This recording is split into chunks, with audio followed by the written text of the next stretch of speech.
can be inflated with air like balloons, turned into various shapes like clay sculptures, or put into the mouth like candles. This is the unique Chinese folk art, blown candy. 最当然.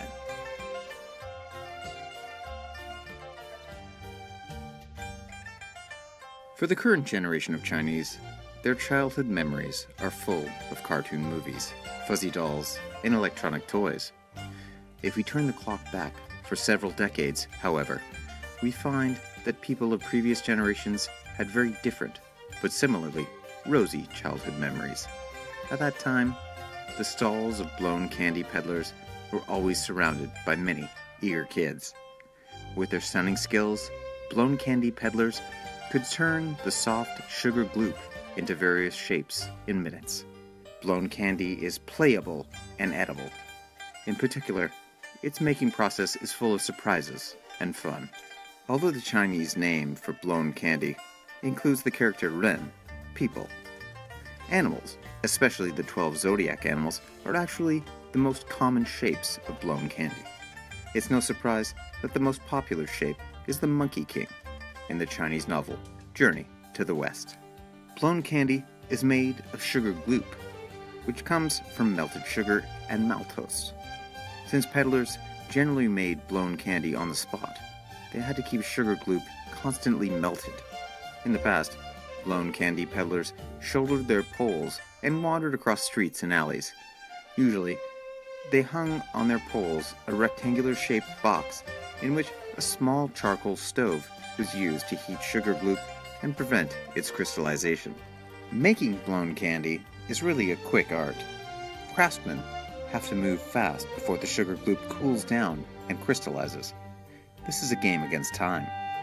The amazing part of blown candy making is that craftsmen have to make shapes on the inflated balloon, which is more pliable than real balloons. Craftsmen need to blow the balloon into a proper size and make desired shapes as quickly as possible before the sugar gloop cools down and hardens. It is a test of craftsmen's pinching skills and ability to control the breath. Blowing the balloon can generate plump lines and amazing shapes based on which craftsmen conduct their improvisational creations. Today, almost every aspect of our daily life is under tremendous changes. Although we cannot see blown candy peddler wandering across streets and alleys nowadays like in the past, the skills of blown candy making have been amazingly passed down. Different from other folk arts from the past, blown candy is always an alive art. For the old generations, blown candy can evoke their locked memories about childhood. For today's kids, the stunning skill of blown candy craftsmen and the funny blown candy shapes are always sources of happiness and surprises.